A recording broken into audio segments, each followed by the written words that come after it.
नमो अरिहन्ताणं रामो श्रीसिद्धाणं रामो आयरियाणं रामो अध्यायाणं रामो लोये सव्यसाहूणम्। बोले पंच परमेष्टि नमोकार महामंत्र राज की जय। तीसरे नेमीगिरी नेमी नगर के मूल एक श्री 1008 चमत्कारी आदिश्वर आदिनाथ भगवान की सिद्ध गुफा की 64 रिद्धि महामंडल विधान की आचार्य गुरुवर 108 परम तपस्वी परम तेसी संत शिरोमणि 5 वर्ष की जल की तागी स्वतंत्र सेनानी ज्ञान वृद्धि तपो वृद्धि वयु वृद्धि वात्सल्य मूर्ति आचार्य श्री 108 नेमी सागर जी महाराज की जय। तीर्थक्षेत्र नेमीगिरी प्रणेता साक्षात तीर्थक्षेत्र नेमीगिरी में विराजमान परम पूज्य आचार्य गुरु 108 दया सागर जी महाराज की जय। आचार्य संघ की जय। भव्य आत्माओं, आज हम सभी भव्य आत्माओं को विचार करना है। क्या विचार करना है कि हमारे देश में नाना प्रकार का आतंक, उत्पात, झगड़ा या ये कहा जाए कि चारों ओर हिंसा का ही तांडव दृश्य दिखाई दे रहा है। ऐसी अवस्था में हम प्रत्येक भव्य आत्माओं का कर्तव्य है कि आज अत्याचार को, अनाचार को, दुराचार को हमें मिटाना है। हमारे महापुरुषों में महापुरुष हुए थे गांधी जी। उस समय पर दिगंबर साधुओं का अधिक बोलबाला नहीं था, फिर भी हमारे गांधी जी के पास वह हमारे दिगंबर साधुओं की 2 व्रतें, 2 नियम थे। एक पहला अहिंसा, दूसरा अपरिग्रह। उनने अपने अहिंसा के प्रभाव से आपस में एक प्रकार से किसी न किसी प्रकार से राजीनामा, ठीक है कुछ जाता जाने दो लेकिन अपना आप बचा लो। लेकिन प्यारे बंधुओं, वे गांधी जी के समय का जो बीज बो था, गांधी जी ने ये नहीं सोचा था कि आगे चल के ये इतना अत्याचार, अनाचार और दुराचार हो जाएगा। आज हमारे पर्यटक निष्प्रय भाव से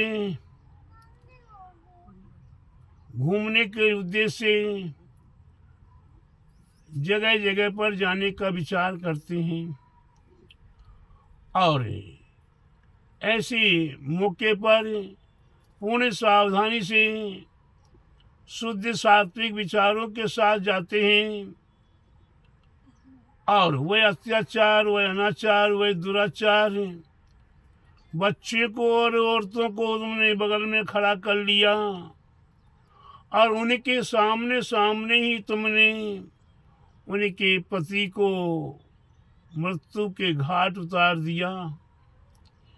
ये प्यारे बंधुओं, कोई नीति नहीं है, ये कोई आपका कोई विशेष कर्तव्य नहीं है। आज हमारे देश के मुख्यमंत्री, प्रधानमंत्री नरेंद्र कुमार जी मोदी जी अपने आप में गांधी जी के कर्तव्यों का पालन करते हुए ऐसे अत्याचार को, अनाचार को उनने सहन नहीं किया। उन बिचारी मासूम हमारी बहनों का सामने सामने सिंदूर, सामने सामने उनके गहने, मंगलसूत्र नष्ट कर दिया। इसके उपरांत आपने और हमारी माता बहनों का क्या अत्याचार, अनाचार, दुराचार किया, ये तो वही जानते हैं या भगवान जानता है। लेकिन प्यारे बंधुओं, आज मोदी जी हैं तो ये मुमकिन है, ये अत्याचार द्वारा नहीं होने पाए, ये दुराचार द्वारा नहीं होने पाए। शायद ये कहा जा सकता है कि देश में 3, 4, 5 नेता ऐसे हैं जिन नेताओं के माध्यम से आज ये प्रति उत्तर के माध्यम से जवाब दिया जा रहा है कि भारतवासियों को हमें छेड़ना नहीं चाहिए। भारतवासियों को जिन्होंने छेड़ा है उन्हें पता चल गया कि छेड़ने से क्या हुआ करता है। भारतवासी आगे चल के आगे से कुछ नहीं करते हैं, लेकिन जो इन्हें छेड़ता है वो उनको भारतवासी नहीं छोड़ते हैं। आज मोदी जी हुए, राजनाथ सिंह हुए, अमित शाह हुए, हमारे योगी जी हुए, आदि ये विशिष्ट नेता हैं। इन नेताओं ने आज वह कदम उठा लिया कि हमें हमारे अत्याचार का हमें प्रति उत्तर चाहिए। अगर आप नहीं देते हो, नहीं मानते हो, तो अत्याचार को तुम बढ़ाने को तैयार हो। आप अत्याचार के साथ साथ दुराचार को बढ़ाने को तैयार हो, या आतंकवादियों को आप सहारा देने के लिए तैयार हो, तो प्यारे बंधु, आतंकवादियों को तो मिटाया ही जाएगा, लेकिन जो सहारा दिया करते हैं वह भी आतंकवादियों से कम नहीं हुआ करते हैं।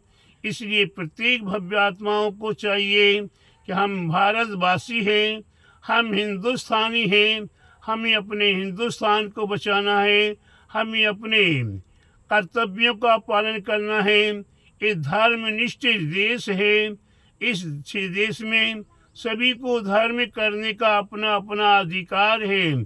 कोई किसी को धर्म में परिवर्तन कराने के लिए नहीं कहता। लेकिन प्यारे बंधुओं, हमें अपने अपने धर्म की रक्षा, हमें अपने अपने धर्म की सुरक्षा, हमें अपने अपने धर्म का प्रचार प्रसार अति आवश्यक है। तो देश सुरक्षित रहेगा तभी हम जाकर धर्म सुरक्षित रूप से कर सकेंगे। इसलिए प्रत्येक भव्यात्माओं को चाहिए, हम प्रत्येक व्यक्ति मोदी से कम नहीं है, योगी से कम नहीं है, राजनाथ सिंह से कम नहीं है, अमित शाह से कम नहीं है। हमें प्यारे बंधुओं बात याद आ रही, हमारे जैन बंधु कभी किसी के साथ लड़ाई करने के लिए, झगड़ा करने के लिए, मारने के लिए कभी तैयार नहीं हुआ करते। राधा दीदी जी गुरुदेव, क्या जैन बंधु कहीं किसी के साथ टकराव करने के लिए या किसी से पंगा लेने के लिए तैयार नहीं होते। लेकिन प्यारे बंधुओं, ये ध्यान रखो, जैन बंधु के लिए अगर आपने छेड़ा तो ये मधुमक्खी से भी कम नहीं है। ये बिच्छुओं का लच्छा है, बिच्छुओं का झुंड है। अगर एक बार जैनियों को छेड़ के देखो तो प्यारे बंधुओं, इसका परिणाम क्या होता है वह तो बाद में ही मालूम चलेगा। प्यारे बंधुओं, मेरे को याद है, मैं आसाम, नागालैंड, इम्फाल, मणिपुर आदि देशों में भ्रमण करने के लिए गया। उस समय पर किसी ने मेरे को छेड़ने का प्रयास किया। प्यारे बंधु, मैंने कुछ नहीं किया, लेकिन सामने वाला अपने आप छिड़ गया। राधा दीदी, जी गुरुदेव, एक 6 व्हीलर गाड़ी हमारे पीछे से आ रही थी और वह कट मारती हुई आगे निकल के गई। हमारा कुछ नहीं बिगड़ा, हम तो जैसे थे वैसे ही सुरक्षित रहे। लेकिन कट मारने के बाद जैसी गाड़ी आगे बढ़ी, मैंने कहा ये गाड़ी मुश्किल से 1 किलोमीटर भी नहीं चल पाएगी, अभी देखो इसका क्या होता। इतना ही कहा है और सामने ने उसके पीछे का एक सल टूट गया और पिछले 4 पहिए ऐसे बिखर गए जैसे गधे के सिर से सींग उड़ जाते हैं। उसी प्रकार से बदल हवा में धूप में बिखर जाते हैं। प्यारे बंधुओं, तो जो छेड़ेगा वह बचेगा नहीं। इसलिए प्यारे बंधुओं, ये जैनियों का देश है। जब संविधान बना था उस समय पर संविधान की रचना में हमारे कई जैन बंधु भी सम्मिलित थे और जैन बंधुओं से सभी ने सलाह करके ये संविधान बनाया था। आज यह संविधान हमारा 47 से चल रहा है और आज तक यह चलता चला आ रहा है। लेकिन जब भी पाकिस्तान ने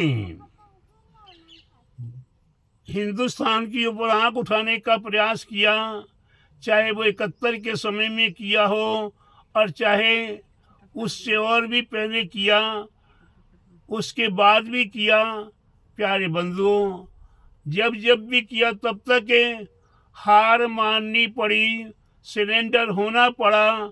इसलिए प्यारे बंधु, हम तो कहते मोदी जी के लिए, मोदी जी अगर आप और पहले आ गए होते तो ये बार युद्ध होता ही नहीं। बार पाकिस्तान की आंखों में तेजी आती नहीं और अपने आप ये कश्मीर आपका था, आपका ही रहता, आप ही इसके संचालक रहते। और सारे देश में जो आतंक फैल रहा है, वे सारे आतंक के प्रति निंदा व्यक्त करते हैं। और इसके प्रति मैं यही भावना करता हूँ कि सद्भाव समन्वय हो, किसी प्रकार से खून खराबा ना हो। अन्यथा खून खराबा में क्या, वही फिर सिंदूर, जैसे आपके यहाँ के 27 व्यक्तियों की 27 बहनों के सिंदूर उखड़ गए, उसी प्रकार से न जाने कितने व्यक्तियों के, कितनी माता बहनों के सिंदूर मिट जाएंगे। और प्यारे बंधु, हम चाहते हैं कि हम मिल बांट के रहें, समन्वय के साथ रहें, सदाचार के साथ रहें, हिल मिल कर रहें। परस्परोपग्रो जीवनम, एक जीव दूसरे जीव के ऊपर निरंतर उपकार किया करता है। मनुष्य एक दूसरे के ऊपर अवश्य उपकार करें और अपने अपने जीवन को सार्थक करें। यही मेरा प्रतिदिन की यहाँ जो 64 रिद्धि की पूजा विधान अनुष्ठान हुआ करता है, उस विधान में यही भावना करता हूँ कि आपस में परस्पर में मैत्री भाव हो और दुष्टता, दुराचारता, अहिंसा, हिंसा के परिणाम नष्ट हों, हिंसा के परिणाम नष्ट हों और सभी समन्वय के साथ मिल बांट कर रहें। जहाँ समन्वय है वहाँ सब कुछ है। सारी दुनिया का सार, सारी दुनिया का राज समन्वय और शांति में ही समावेश है। राधा दीदी, शांति का वातावरण जहाँ हुआ करता है वहाँ देवता भी आकर सेवा करने के लिए, आपकी शुश्रूषा करने के लिए, आपकी परिचर्या करने के लिए आते हैं। ये हम भी जानते हैं, हमारे योगी जी भी जानते हैं, हमारे मोदी जी भी जानते हैं कि जहाँ समन्वय शांति हो वहाँ पर देवी देवताओं का वास हुआ करता है। ये भारत देश, ये हिंदुस्तान देश हमारा देवी देवताओं का देश है। ऐसे देवी देवताओं के देश के ऊपर कोई आंख ना उठाए और अपनी आंखों को संभालें, अपने आत्माओं को संभालें और परमात्मा की प्राप्ति करने के लिए समन्वय शांति के साथ अपना जीवन सार्थक करें। बोले अहिंसमयी जिन धर्म की जय, बोले विश्व धर्म की जय। आचार्य गुरुवर 108 परम तपस्वी परम हितैषी संत शिरोमणि 5 वर्ष के जल के त्यागी स्वतंत्रता सेनानी ज्ञान वृद्धि तपो वृद्धि वयो वृद्धि वात्सल्य मूर्ति आचार्य श्री 108 नेमी सागर जी महाराज की जय। नेमीगिरी प्रणेता महाराज गुरुदेवाचार्य श्री 108 दया सागर जी महाराज की जय। आचार्य संघ की जय।